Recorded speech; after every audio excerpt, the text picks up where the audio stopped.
अस्सलाम वालेकुम, welcome to food terrace. कैसे हैं आप सब? उम्मीद है खैरियत से होंगे। तो आज मैं आपके लिए बहुत ही ज़बरदस्त और बहुत ही आसान रेसिपी लेके आई हूँ। बेसन वाला नान बहुत ही मज़ेदार बनते हैं। अक्सर दावत में जी रात के नान बचे होते हैं, आप उनको कैसे नरम कर सकते हैं ये भी अब मैं बताऊँगी कि इसको नरम करके कैसे बना सकते हैं। बहुत टेस्टी लगते हैं। एक जैसे खाने खाकर थक चुके हैं तो एक दफ़ा इसको ज़रूर ट्राई कीजिएगा। रेसिपी अच्छी लगे तो मेरे चैनल को सब्सक्राइब कीजिएगा। चलिए जी स्टार्ट करते हैं आज की रेसिपी। तो यहाँ जी मैंने एक आलू लिया है, उसको इस तरह से हमने छोटा छोटा काट लेना है, क्योंकि इससे ये होगा कि आलू जो है वो जल्दी से गल जाएंगे। 1 चम्मच जो हम इसमें ज़ीरा डालेंगे, 1 चम्मच सूखा धनिया, 2 कप बेसन के हैं, 1 चम्मच जो है वो हरी मिर्चों का है, बारीक बारीक मैंने काट ली है, धनिया है, थोड़ा सा गरम मसाला और थोड़ी सी हम हल्दी डालेंगे और आधी चमची इसमें डालें क्रश चिल्ली की, नमक और सूखी मेथी कसूरी जो होती है वो डालेंगे इसमें।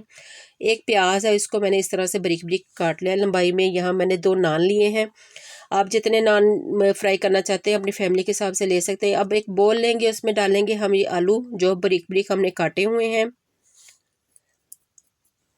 अब इसमें डाल देंगे प्याज, हरी मिर्च डालेंगे। हरी मिर्च अगर आप बच्चों के लिए बना रहे हैं तो आप स्किप भी कर सकते हैं, क्योंकि फिर उनके मुंह में आती है तो वो पसंद नहीं करते हैं। तो यहाँ जी सूखी मेथी, नमक, क्रश चिल्ली, हल्दी और थोड़ा सा गरम मसाला डालेंगे। मिर्च जो है वो अपने टेस्ट के हिसाब से या नमक अपने टेस्ट से कम या ज़्यादा कर सकते हैं, क्योंकि अगर आप बहुत स्पाइसी खाते हैं तो उस हिसाब से आप डाल लें। 1 चम्मच जो है वो ज़ीरे का साबुत, 1 चम्मच डाल रही हूँ साबुत सूखा धनिया। इसका टेस्ट बहुत ही ज़बरदस्त आता है। तो अब इसमें मैं बेसन डाल दूंगी, 2 कप बेसन के हैं। तो अब सारे मसालों को अच्छे से बेसन के साथ मिक्स कर लें। आप बाज़ार की बजाय आप घर में बच्चों को इस तरह से बना के दें, जो कि वैसे भी बहुत हेल्दी है और आप घर में आपको पता होता है कि आप किस चीज़ से बना रहे हैं। तो अब इसको मैं पानी डाल के आपने इसको मिक्सचर को घोल लेना है। बहुत पानी नहीं डालना है, क्योंकि हमने इसको बहुत पतला नहीं करना है, ना ही बहुत थिक करना है। इतना का रखना है जो कि वो नान पे ठहर जाए। अब इसमें मैं थोड़ा सा जर्दा कलर के लिए डाल रही हूँ, क्योंकि इसका कलर जो है वो इतना नहीं था। तो अब मैं इसमें डाल दूंगी सब्ज़ धनिया। तो अब इसको मिक्सचर को हमने अच्छे से मिक्स कर लेना। इतना थिक होना चाहिए, ये देखें ये होनी चाहिए कि इसकी थिकनेस।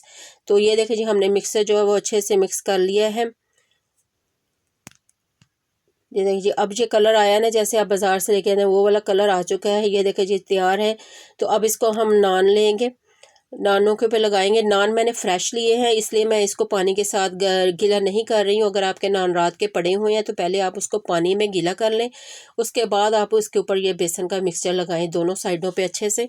तो फिर आपके नान बहुत ही सॉफ्ट बनेंगे। ये फ्रेश नान है, इसलिए मैंने इसको गीला नहीं किया है। तो अब इसके दोनों साइडों पे मैं बेसन जो है वो अच्छे से लगा दूंगी। बहुत ही टेस्टी बनते हैं। ये देखें जी ऑयल मैंने गर्म होने के लिए रख दिया था। ऑयल को बहुत ज़्यादा गर्म नहीं करना है, थोड़ा सा आपने गर्म करना है कि डालते ही ये जो है वो जल ना जाए। मीडियम फ्लेम पे इसको हम फ्राई करेंगे दोनों साइडों से। इस अब चम्मच लेके आप इसके ऊपर इस तरह से ऑयल डालते जाएं और इसको थोड़ा सा दबा के आपने इसको दोनों साइडों से गोल्डन करना है। रेसिपी अच्छी लगी है तो काइंडली फूड टेरेस को सब्सक्राइब कर लें, वीडियो को लाइक ज़रूर किया करें, एक अच्छा सा कमेंट भी किया करें कि आपको रेसिपी कैसी लगी है। ये देखिए जी कितना अच्छा गोल्डन सा कलर आ चुका है। अब हम दूसरी साइड से भी इसको पका लेंगे। तो ये देखिए जी नान जो है वो हमारा रेडी हो चुका है। तो अब इसको हम निकाल लेंगे। ये देखिए ये नान मैंने निकाली, इसी तरह से बाकी के नान भी आपने फ्राई कर लेने हैं। तो अब इसको हम निकाल के रखते हैं प्लेट में। ऑयल इसका आपने अच्छे से जो है वो निचोड़ देना है, ताकि इसका ऑयल जो है वो साथ ना आए। ये देखिए जी मज़ेदार सा नान हमारा रेडी है, लेकिन हम इसको ऐसे सर्व नहीं करेंगे। इसके हम इस तरह से पीसेस काट के प्लेट में रख के इसको दही की चटनी के साथ सर्व करें, बहुत मज़ेदार लगते हैं। दोपहर में खाएं, बहुत टेस्टी। आज स्पेशली आजकल गर्मियों में तो बहुत मज़ेदार लगते हैं दोपहर में। रेसिपी अच्छी लगी तो काइंडली मेरे चैनल को सब्सक्राइब करें, वीडियो को लाइक करें। मिलते हैं अगली वीडियो में। अल्लाह हाफिज़।